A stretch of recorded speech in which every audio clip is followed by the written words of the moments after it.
Yeah, can you introduce yourself? Hi, my name is Dominic Pacyga. I'm a professor emeritus at Columbia College and affiliated faculty member at the UIC. Um, I write about Chicago, mostly with an emphasis on the Polish community. And my latest book is called Cloud City, but the previous book was called American Warsaw. Yeah, that's me. American Warsaw, kind of, yeah, what was the impetus for that book and kind of, yeah, how did that kind of come about for you? Well, after I retired, I could write what I wanted to write, basically. And I had always had a focus on the Chicago Polonia. And so over the years, I'd written several articles in a book called Polish Immigrants in Industrial Chicago about workers on the South Side, Polish workers on the South Side. And so it all sort of came together, all my research over the years. And I wanted to do something that was sort of an overview of Polonia in Chicago. And also connected to Polish history, because I think it's important. In America, we talk about immigration as being important for American history. In Poland, it was often sort of sideline. And I think it's actually very central to the history of the nation from the 19th century on. There's been a constant movement of peoples back and forth. And so I wanted to connect all those dots together. And I did my best. Kind of diving into the book a little bit, kind of, what are some of the major, can you talk about the 5 kind of original Polish communities in the city? So the first Polish community really is around Milwaukee Division in Ashland. That's in Polish, we call it Stanisławowo Trojcowo, so after the 2 major parishes that were there. Most people call it Polish downtown, and now they just call it Wicker Park. Okay.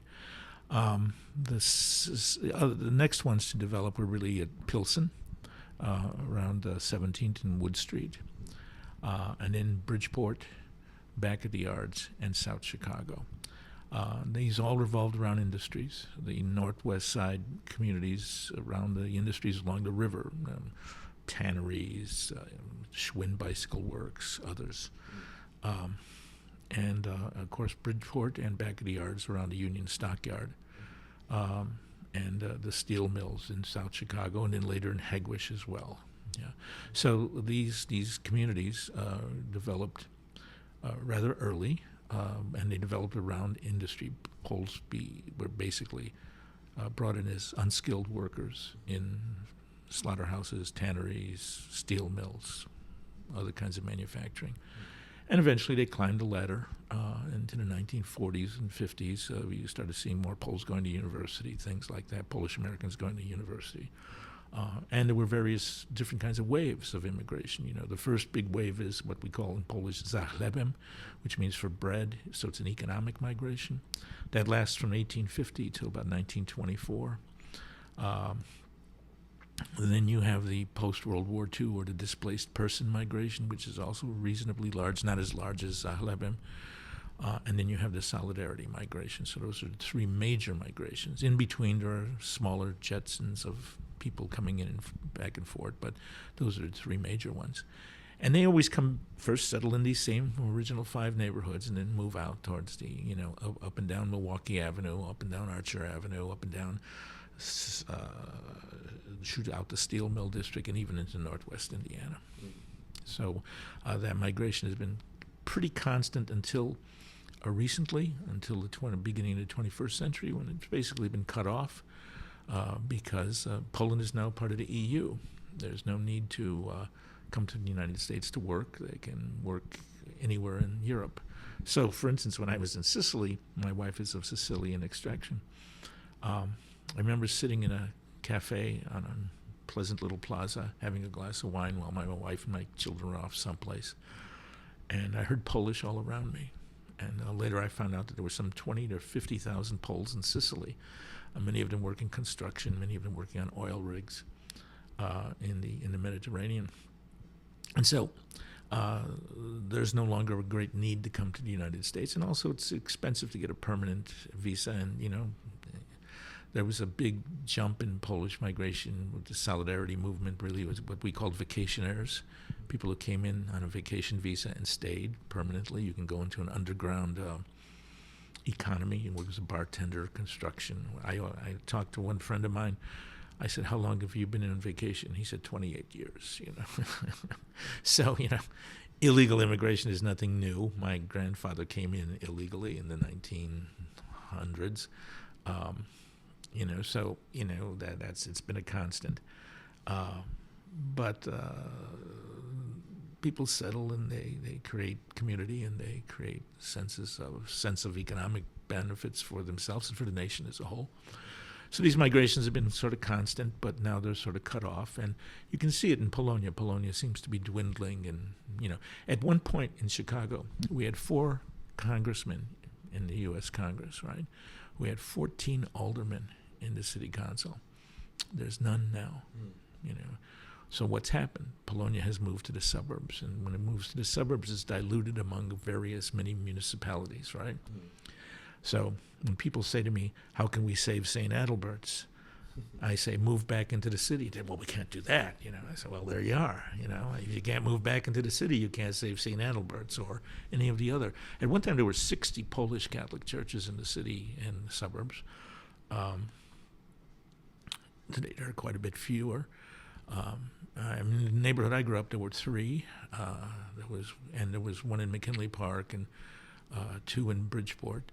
So, there were like 9 stockyard Polish communities around Catholic churches. And then you had Polish National Catholic churches. And don't forget Polish Jewish synagogues.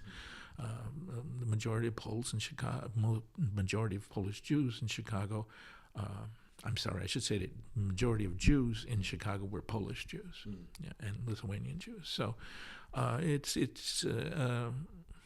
a diaspora that's had a tremendous impact on the city.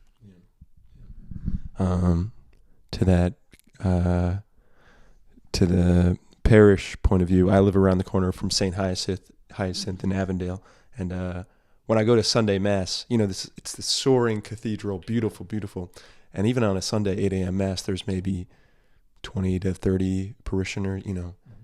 It's kind of to that point a little bit. I'm curious. I know these things can be. There's never like one answer for something like this, but why did so many Poles come to Chicago in particular? Is there anything kind of? Well, let me say it wasn't for the lovely beaches and the palm trees and the great weather. I mean, we're sitting here today on one of the coldest days of the year. They came here to work.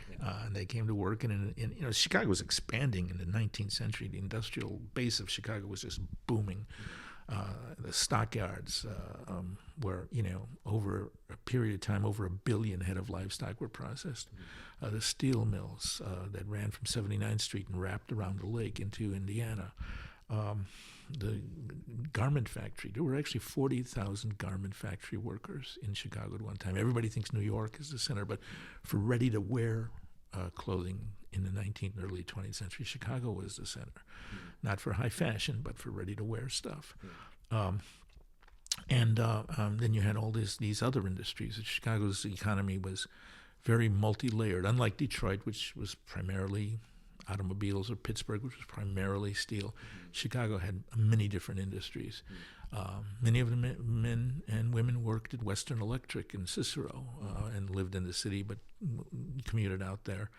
And at one time it was called Czech heaven, then it became Polish heaven, then it became Mexican heaven, and then it closed, So Western Electric was an important employer in the area. Even small little companies that make things like badges and ties and pens employed lots of people. My first job, I was 14 when I went to work in a factory that was owned by a Pole. It was on the northwest side, and I took the bus up to the northwest side to go to work there with some friends of mine. What were you making? Making television cases.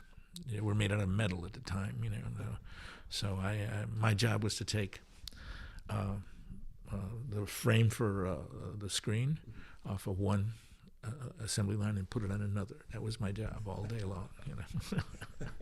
Where on the northwest side? About 3300 West Grand Avenue. Yeah. Oh.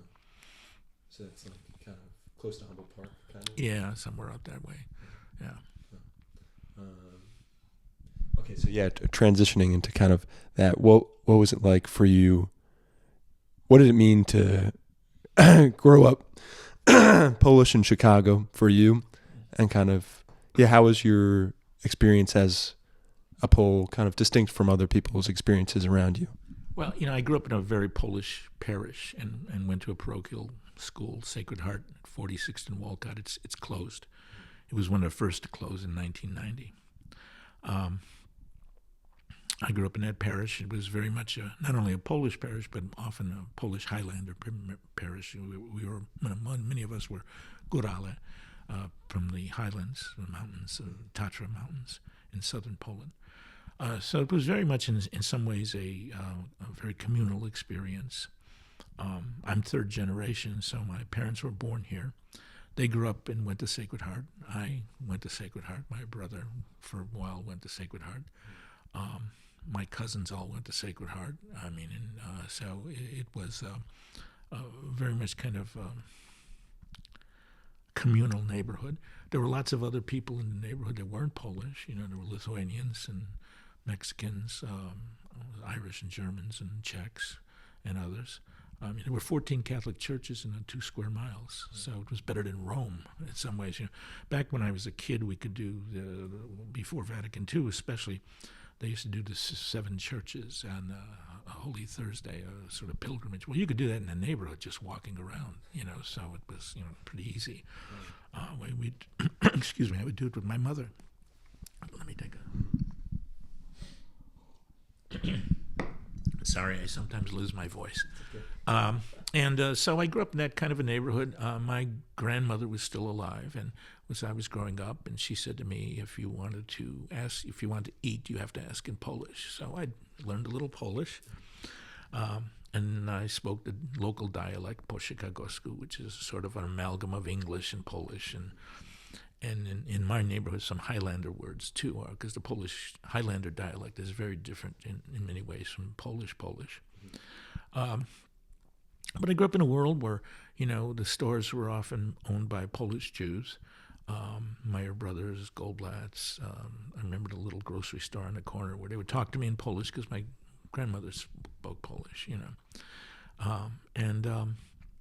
so I grew up in a very kind of Polish world, but also an American world, and when I went to high school, I had sort of a cultural shock because nobody could pronounce my name, my last name, which is anglicized as Pacyga, but in Polish is Pacyga.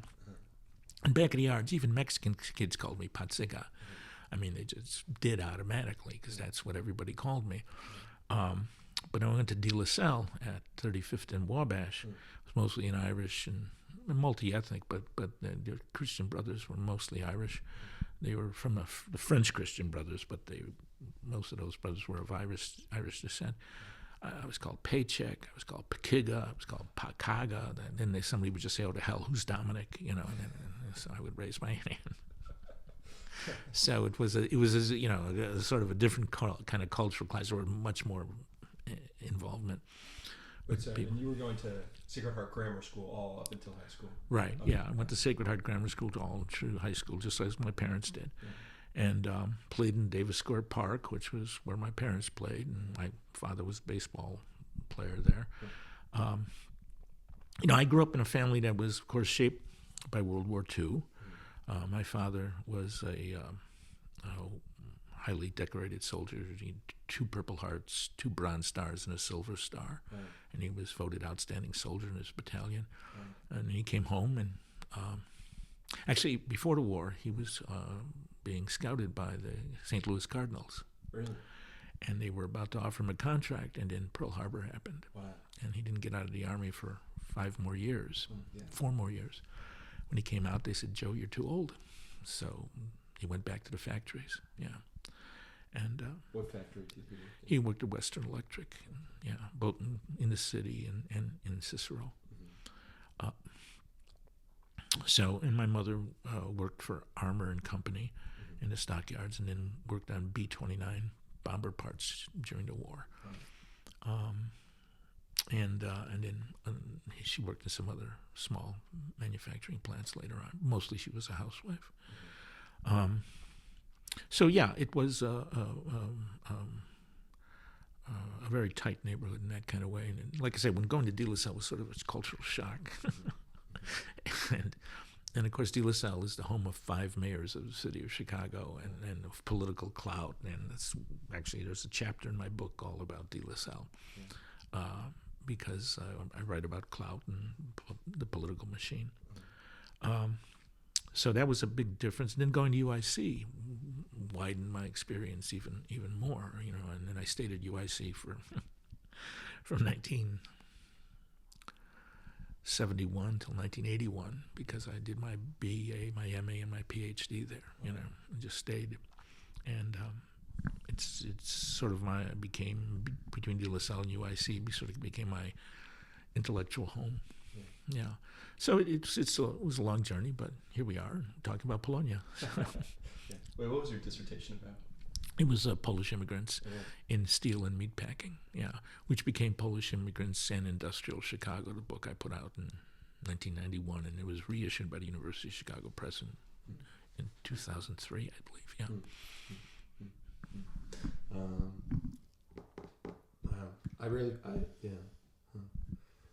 Part of my journalism journey is about kind of tracing.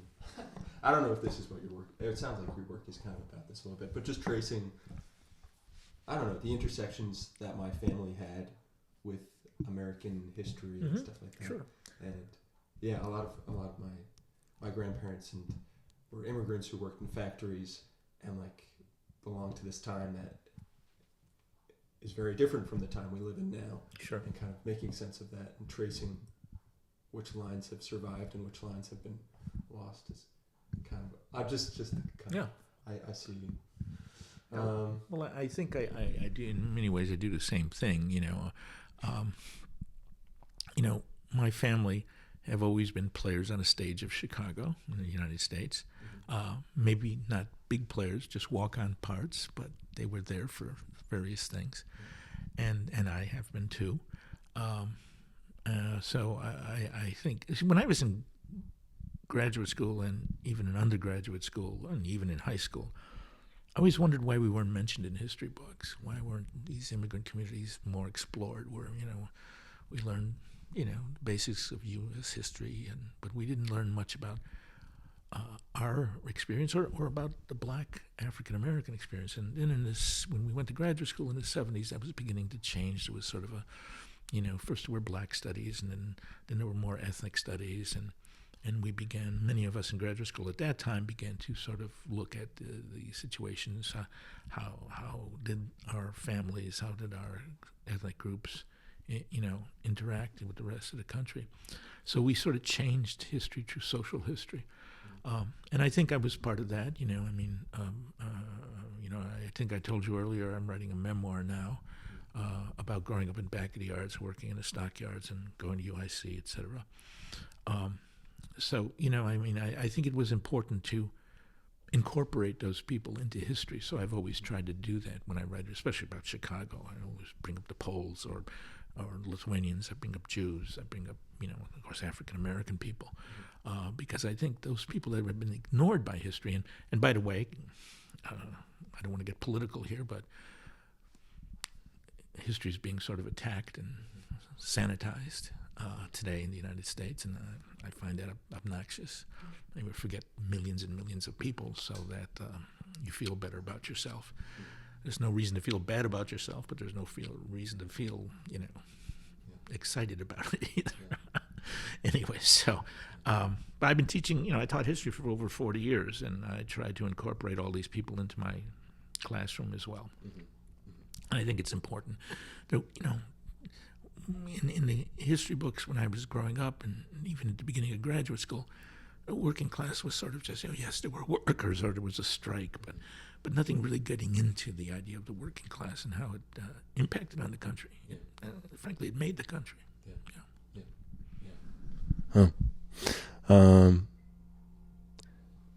You mentioned Pacyga Gosku. Yeah. Can you tell me about it? tell me just a little more about it? Maybe some of your favorite terms, or kind of Sure. can I hear some of it? Sure. Well, Poshikagosku is, excuse me. I'm sorry. Okay. It's a dialect, a local dialect, basically a mixing of English and Polish words. So when a lot of these people came from Poland during the Zachlebem, or the economic migration, they didn't have streetcars, they didn't have televisions, they didn't have, washing machines, they didn't have cars. So in Poshikagosku, when you say automobile, you say kara. Well, kara means something totally different in Polish. If you say that in Poland, people look like you're out of your mind. The word is samochód. Or if you say streetcar in Polish Chicago dialect, you say streetkar. Okay. In Poland, you say tramway. So you got to be careful when you go to Poland, because if you say streetkar, they look at you like you're an idiot. You go to the store. You go to the store in Chicago. Well, it's sklep. In Polish. So one has to be kind of careful about those kinds of things. But I easily fall back into it. And also the Highlander dialect was very different. So I don't speak it well. I only know a few words. But I remember going to Warsaw and talking to them in the dialect, the Highlander dialect. And they looked at me like, what language are you talking about?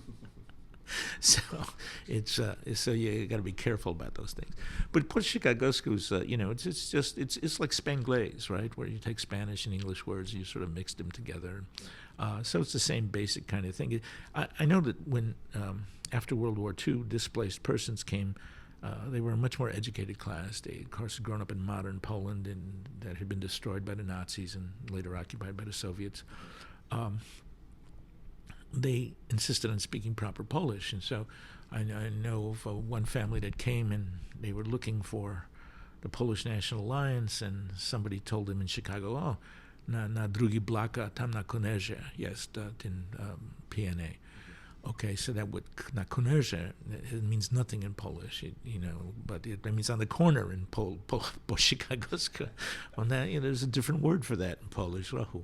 So, they were so upset, they were so insulted, they didn't want to live with these barbarians who don't speak proper Polish. And by the way, every wave of immigration, there's a clash. Who speaks. There are two things that Polish Americans like to do.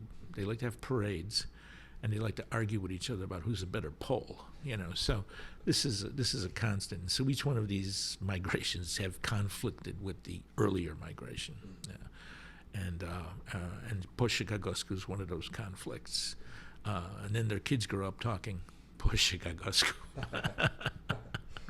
Just curious, where does that name come from? What is that? Can you just kind of break down? The Chicago manner. Yeah, that's all. Yeah, it's just the Chicago dialect. Yeah. What is Gosku? It's just the ending of the word. Okay. Yeah. Poshikagosku. For the first time I actually heard it was in a nightclub on Milwaukee Avenue, where a Polish band came and was singing a song called Poshikagosku, in which they were making fun of Polish Americans, But many of us have adopted that as the name for the dialect. That's interesting. When Sienkiewicz came here in the 1890s, 1880s, he was upset when he heard Polish American kids in the schoolyard by St. Stanislaus Kostka talking Polish, because they were really talking Poshikagosku, and he said this was the end of Polish culture in America. So, yeah. So, but he was wrong. Yeah. Can you tell me the story related to arguing about who's a better Pole? That story about your babka and talking about who you should date or not date. You know what I'm talking about. Well, so my babka, I remember I was very small, not perhaps 8 or 9. She asked me what I would say if anyone asked me what my nationality was, if I ever did anything important. Who are you? I said, well, I'm an American. And she had a little shmata, a little rag that she carried with her to wash the table or whatever. It was wet washcloth. She slapped me across the face with it. She says, no, Polish. So, and that wasn't a rejection of being an American. It was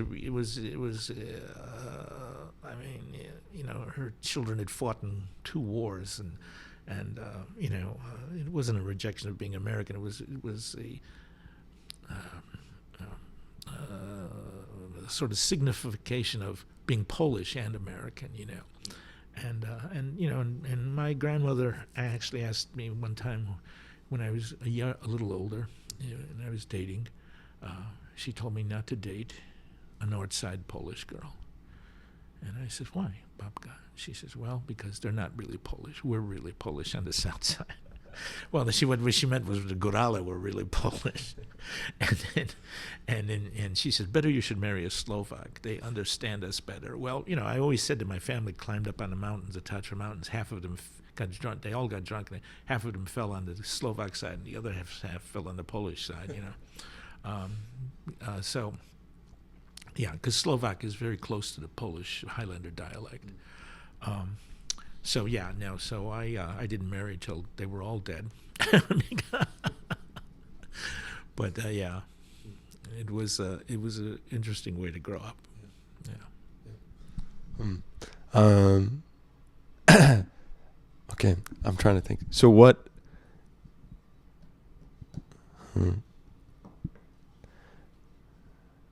So what made a good Polish person, or like? Maybe you've kind of answered that, but yeah, what made you a good Pole kind of growing up in Chicago? Well, I don't know if I'm a good Pole, but I won't argue with anybody about that. But I think being loyal to the community is basically it. The Polish culture was a communal culture.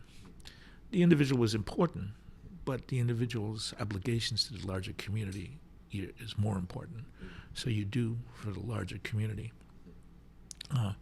And I think that's always been a point of conflict in American society, where we celebrate individualism. John Wayne, going off into the wilderness alone, the man who shot Liberty Valance, that movie, the idea, the gunfighter who the rest of the town hides while he fights for their liberty. That whole idea of Davy Crockett or Daniel Boone going off into the wilderness, which, by the way, is all a myth. I mean, people moved in groups because, you die if you don't move in a group. And the cities really conquered the West, not individuals. But that's another argument. So there's always been a conflict between individualism and communalism. And I think as people get more and more assimilated into American culture, they embrace individualism a little bit more and more and more. And that leads to a decline of community. And I think we're actually witnessing that across the country right now. Say more about that. Just curious. I'm sorry? Can you say more about what that looks like now, kind of in that declining community structures? Well, I think partially, even with the internet, now, once again, I'm not an expert on any of this stuff. I'm a historian. It seems to me that we've stopped meeting each other in large groups. We've stopped talking to each other. We drive in cars instead of being on the, elevated or on this bus, and we don't meet other people. We don't talk to other people. One of the things that expanded me in my life was going to UIC and meeting all these people from all over the city and talking with them and arguing with them. It was during the Vietnam War, so there were protests, and there were interaction between people who were pro-war and anti-war and just wanted to be left alone in the middle. There was all this kind of excitement about talking, and I fear today that kids look more on their phone than they talk. And I think it's important to meet people face to face. And I think that's part of community, knowing each other, understanding each other. We may disagree politically. I mean, you could be a rabid right-winger, and I am, of course, a liberal Democrat or beyond, and we could still talk. I mean, some of my friends are very right-wing, and I'm not. We still get a hamburger together. We still have a beer together. We still talk to each other, because I think that's an important thing to do. And I think that's broken down in this country, unfortunately. I think people are working to try to recreate that. And I think the internet can be part of that, certainly like podcasts and so forth. But I worry about sort of lack of interaction. I was talking with a friend of mine actually from the Tatra Mountains the other day, and he said, my son sits on the couch and plays games with his 3 friends all day. I used to go to bars and meet girls. And I said, well, he says, I don't understand. I said, well, and he's 28 years old. Just pull the plug on the TV set. Whatever. I don't know. Yeah. No, this is things that me and my friends think about all the time. It sounds like growing up in back of the yards, and I mean, maybe, yeah. I mean, it just sounds like a really, you're talking about all those parishes and a few square miles, like, just community institutions and structures made it such that you were constantly, I've just bonded with other people around you. It just seemed very dense, kind of. Well, it was very dense, and it weren't only, so there weren't only immigrants, there were also native whites, white Southerners, were moving into the neighborhood as well. So there was all this kind of different kind of interaction. Now, it wasn't heaven by any means. There were a lot of gangs. There were gang fights. I remember one time I was walking home from Davis Square Park, and suddenly 3 men came out of a gangway, the spaces between the houses, came out with baseball bats and stood in front of me. So I turned around, and there were 3 men behind me with baseball bats. And I thought, well, this is the end of Dominic, I don't know what and then there was a guy who I knew, but I didn't see him at the time. He was standing on the stairs. The stairs go up to the 2nd floor, and he was on the 2nd floor, and he was smoking, and he yelled out in Polish, "Stop! That's only Dominic." He says, and he waved for me to come over. He says, "What are you doing?" I says, "I'm going home." He says, "Well, you better run. There's going to be a lot of trouble tonight." And I said, "Thank you," and I ran. So because this Polish immigrant gang was looking for a Polish American gang that they would fight with, and I knew everybody because I went to Sacred Heart, so I knew the kids who were the Polish American gang. I knew them. I also spoke Polish, so I knew all the immigrant kids. So, but so it wasn't heaven by any means, and I got into fights and stuff like that. I had trouble with the police who hassled working class kids a lot in the 60s. But, it was a sort of sense of community that you felt at home at. And often, I live in Beverly now, and Beverly's a very friendly neighborhood and it's sort of communal. But I don't feel always at home here, because I guess I felt home in back of the yards. I still go to the back of the yards a lot because I'm the curator of the Packingtown Museum, which is in an old meatpacking plant, where, by the way, my grandfather was hurt and died in 1948. So I don't run the Packingtown Museum, but I'm the curator of exhibits at the Packingtown Museum. And I hope your people will come and visit us sometime to see the history of meatpacking in the city and of immigration in the neighborhood. So it was that kind of communal neighborhood that sort of gives you it puts a chip on your shoulder, so you're not from back of the yard, so go to hell kind of thing, which can be bad, interacting with other people. But it does give you a sort of solid base from which to go out and reach into other communities, meet other people, Were the Poles on the Northwest side a different economic class, or? Well, we always felt that they looked down on us, just like the West Side and North Side Irish looked down on the Stockyard Irish, So we always felt this sort of class difference. They were also, most of them, were from a different part of Poland. They were from the Russian or the German partition.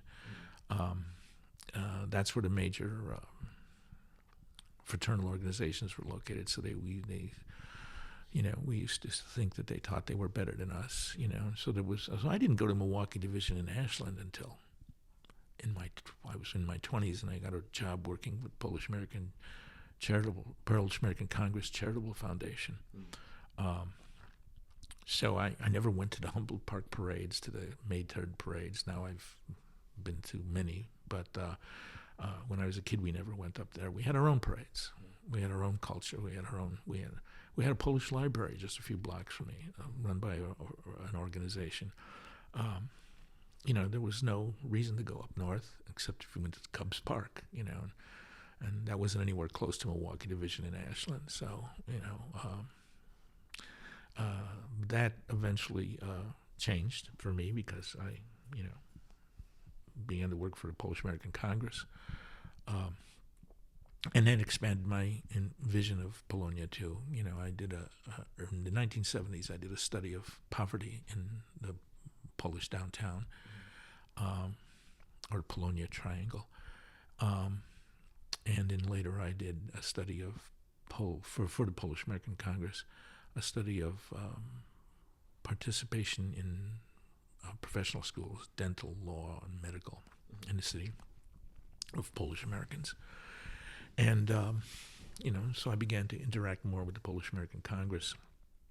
I met a man, El Majewski, who was who hired me. He was the head of the Polish American Congress and Polish National Alliance, and he sort of called me his house radical. He was a very, pretty much middle of the road to middle right Republican, and I was not.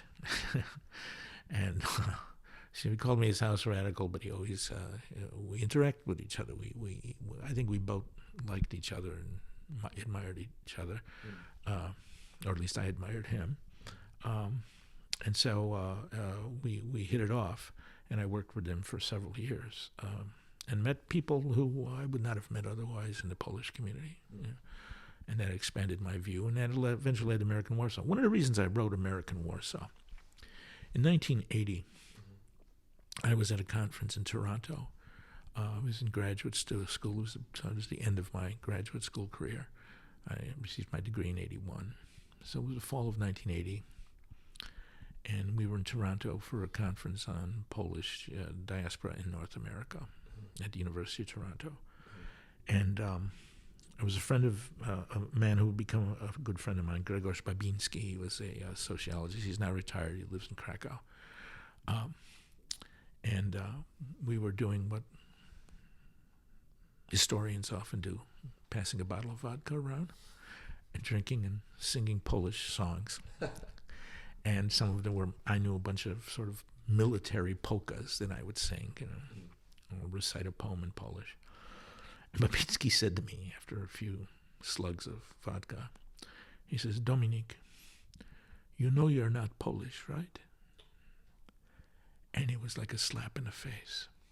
It was like a slap in the face because nobody had ever said to me, "You're not Polish." And back at Yards, I was that Polak, or I was, Góral. And even in high school, everybody knew I was Polish, and, at the university. Nobody had ever said to me I wasn't Polish, and it stung. It was like a slap in the face. And to an extent, it was an epiphanal moment.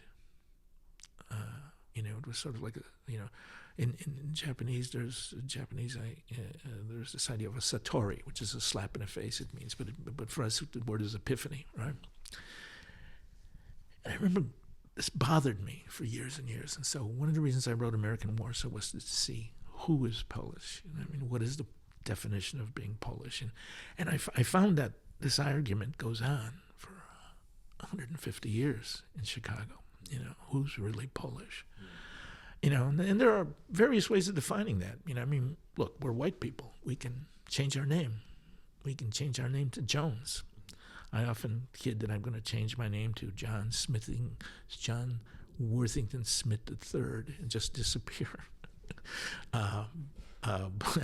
So, and just deny I ever lived. So there are people who are Polish Americans. There are people who are weekend Polish Americans. There are people that are, whenever there's a festival, are Polish Americans. There are people that are Polish Americans when somebody says, "What's your background?" And there are some people who just don't know.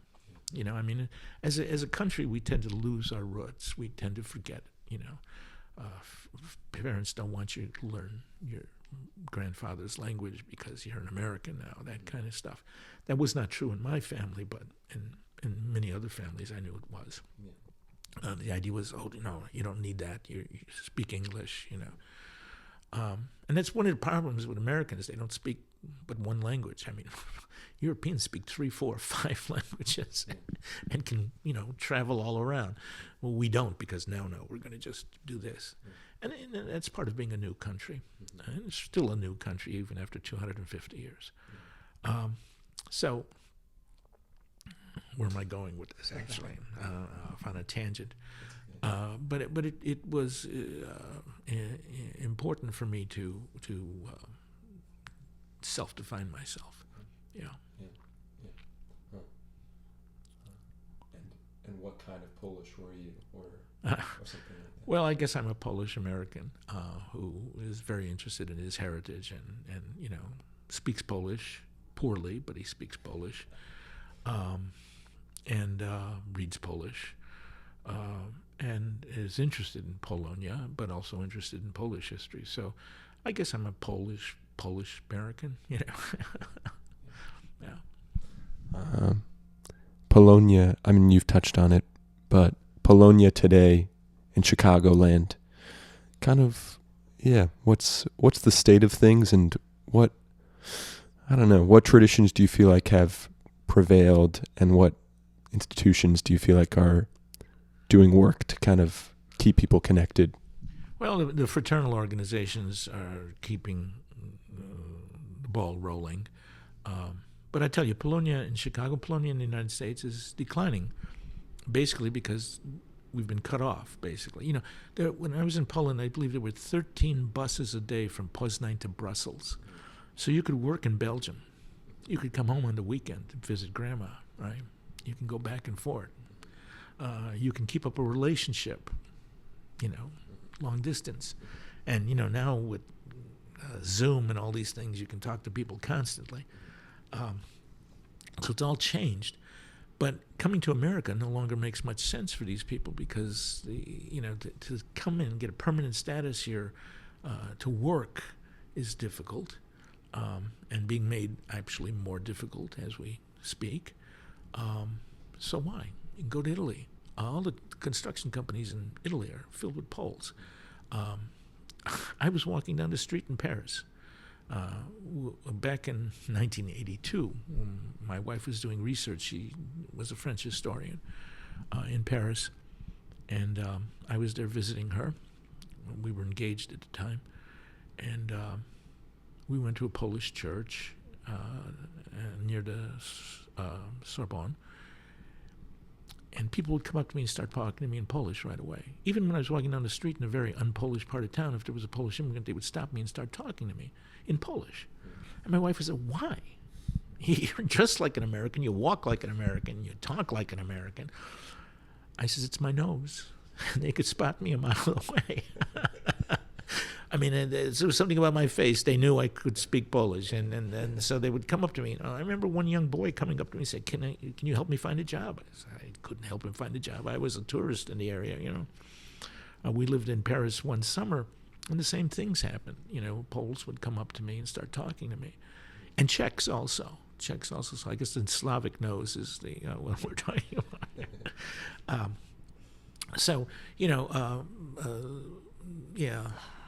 That I'm not sure where we're going with this right now, but I'm telling too many stories. That's what I'm here for. Okay. But Polonia today, you were saying fraternal organizations.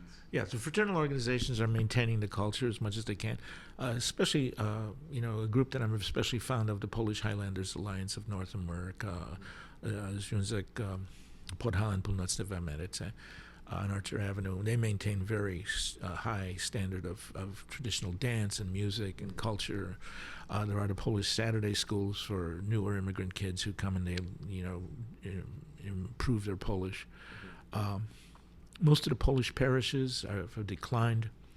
In the city, there are still many that are in the suburbs that are very active and have Polish organizations. So there's still an institutional layer, but the roots have been cut off because people are not coming in the same numbers that they once did. And the people that do come are well educated. Many of them are software people. They're moving to places like Seattle and Portland, or Silicon Valley. Or there's not a Polonia or they're trying to create a Polonia. They don't stay in Chicago because Chicago's not Silicon Valley. These people are more upwardly mobile. They speak English. It used to be that everybody in Poland had to learn Russian. Now just about everybody learns English. And as a tourist, you can get around Poland speaking English quite well. But it's a change. And so the Polonia that I grew up in, which was basically a peasant Polonia, has morphed into a middle class and upper middle class Polonia in many ways, because we're talking about the children, grandchildren, great-grandchildren of those immigrants from World War II and also from before the Zachlebem, and upward mobility and a breakdown of language, intermarriage. I married a Sicilian woman. She came from that part of Sicily known as Brooklyn, my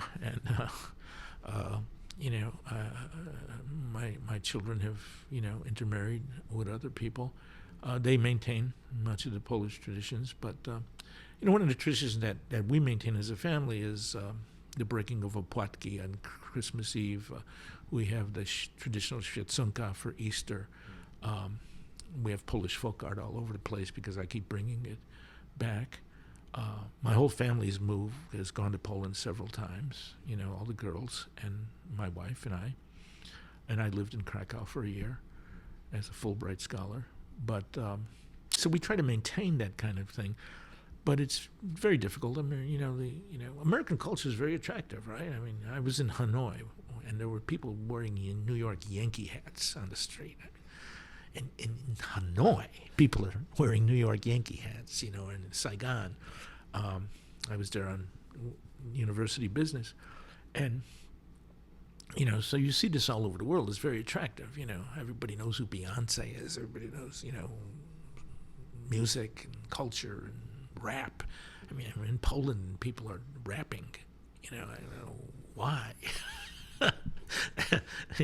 So, but it's all part of the sort of attraction of American culture. So if you're in the middle of the tornado, if you live in the United States, it's easy to become assimilated and over time, and it's very attractive. Yeah.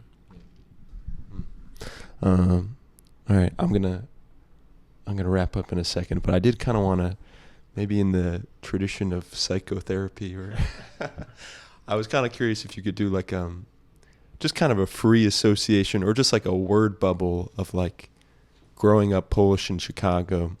What were the foods, the holidays, the events, Sure.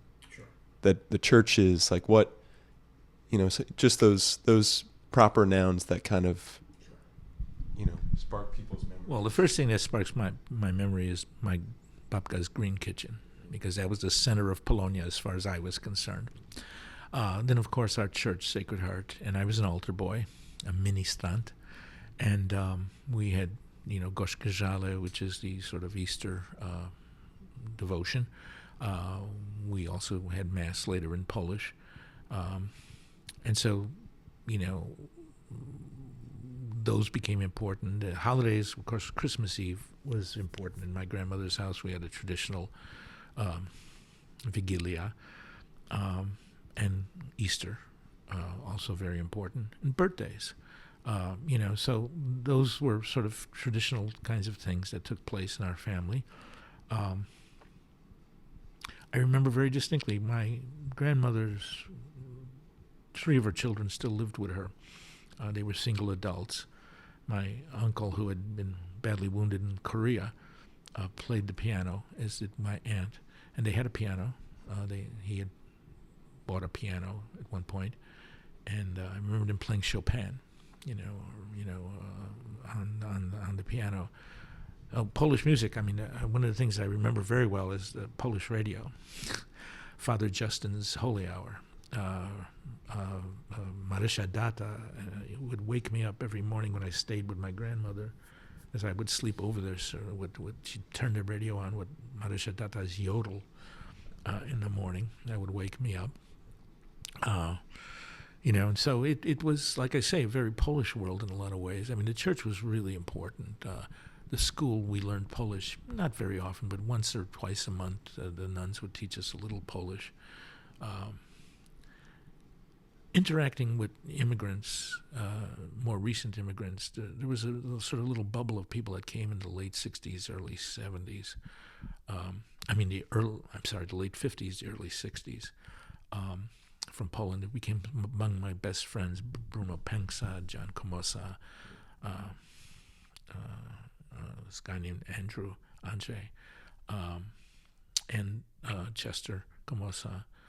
And so we were interacting with each other, and some of my friends who were of the displaced person, their parents were of the displaced person generation, they would speak to their parents in English, and their parents would speak to them in Polish. And I would speak to their parents in Polish, and that made me the best visitor that they could have. So it was always, that kind of interaction. But my grandmother's green kitchen was really, it was painted green, and there was a picture of the Blessed Virgin, of course, on the wall, and, there were various other kinds of things in the house and the Polish books were all over the place, and she always had Polish newspapers, the Dziennik Związkowy especially, and the Gorzkie Żale, the Sunday Guest from church. What would she cook? She would cook. Well, she cooked.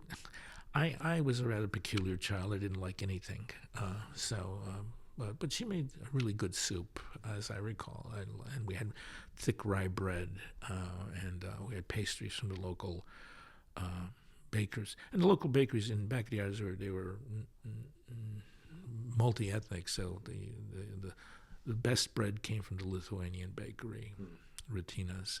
And of course they all spoke Polish too, so it was sort of and then later were owned by Poles. And then there were other various bakeries, etc., and food stores, all that served various kinds of Polish dishes, but kielbasa and kapusta, of course, and soup, pierogi. We had all that stuff. And even today, my wife, of course, cooks basically Italian, which is great. I like Italian food a lot. I say that people say, "Why did you marry an Italian?" I says, they take pierogi, they put red sauce on it. I mean, think about that. It's wonderful. And they call it ravioli. And actually every culture has some kind of a dumpling, that is used. But we go sometimes to the Polish Highlanders' house in Tinley and to Sharotka in Justice for Polish food. They're a couple of my favorite hangouts. So those kinds of things. So food and smells and bells of the church, and it was those are all things that sort of bring back memories. Okay. We're coming up on an hour here. I think this is good.